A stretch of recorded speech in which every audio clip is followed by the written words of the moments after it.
Jane McGonigal, the author of Reality is Broken. Jane, you're a PhD from UC Berkeley. Have you read anything by Karl Marx? Yes. You remember he said very famously in his critique of religion that he said it's the opium of the people. Mm-hmm. Are you turning gaming into the opium of the people? No, I mean, gaming already is the opium of a lot of people, right? There's a lot of interesting research that shows that when people are more depressed, they turn to games. When they're more anxious, they turn to games. They seek something that they're not getting from their real lives, and religion obviously serves the same purpose. It helps us find peace in our lives and a sense of purpose. So it's already being used that way. I think the question is there some underlying good to games that we can make the focus of our gaming? You know, I'm really interested in just the benefits of positive emotion. You know, the science shows that if you feel positive emotions, you're more likely to be successful in life. You'll set higher goals for yourself. People are more likely to help you achieve your goals. And we look at gamers, and they're getting all these positive emotions from playing their games. Could that be a springboard to real life success, not just success in the game? And if so, if this is what people are turning to, then it could be a force for good in their lives, not just escape. I think that's really important. We don't want games to be just about escape. So in your book, you say games can make us better people, yeah, and can enable us to change the world. Yes, I do. Would you like some examples of gamers changing the world? I would love some examples. Yeah. So last year I did a game with the World Bank Institute where we were tasked with the challenge of teaching young people in sub-Saharan Africa how to start their own social enterprises. So instead of just sending financial aid, actually giving people the skills that they need to start businesses to deal with ending hunger and ending poverty, getting access to clean water, clean energy. And so we had 10 weeks to engage as many students as we could.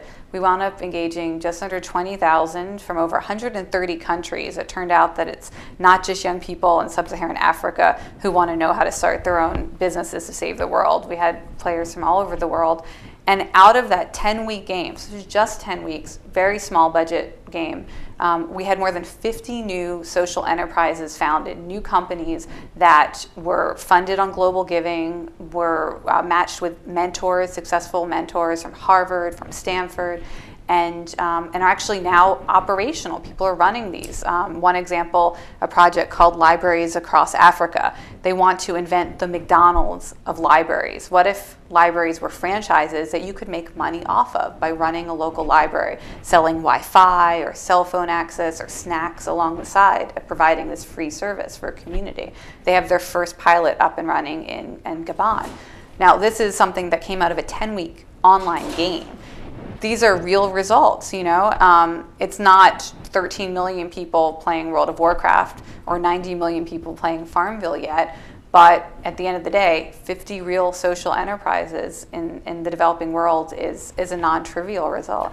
Your new startup is called Social Chocolate. Yeah. How central is the social in both a philosophical and a technological sense for the future of gaming? Yeah. Particularly in terms of, as you argue, making us better people and improving the world. Yeah, social is everything. There's a great, I mean, everything that I do is really based on science, right? So going through Berkeley, and my twin sister is a PhD in psychology at Stanford, I'm really interested in the underpinning science of what makes us happy, what makes us healthy, what makes us flourish.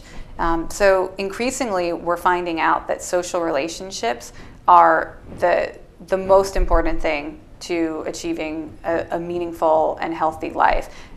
New research shows that having 3 friends that you feel you can depend on in real life is better for you than quitting a pack-a-day cigarette smoking habit or from going from obese to non-obese. And think about all the time and money we spend trying to get people to give up smoking or trying to lose weight. And it turns out that just strengthening 3 friendships could mean the difference between living for 10 years longer, 100% better odds of surviving any illness or injury. So Social Chocolate, my startup, one of the things we're looking at is how do we make it possible for people to play games that give them these real life relationships, that strengthen these relationships and make them have a better chance of living these real lives that we want to lead. Real lives as opposed to failed lives? As opposed to fake lives? Yeah. I mean, I'm not that interested in creating better escapes from reality. We're very good at that already, but we only have one life to live, and we should make the hours that we have here count.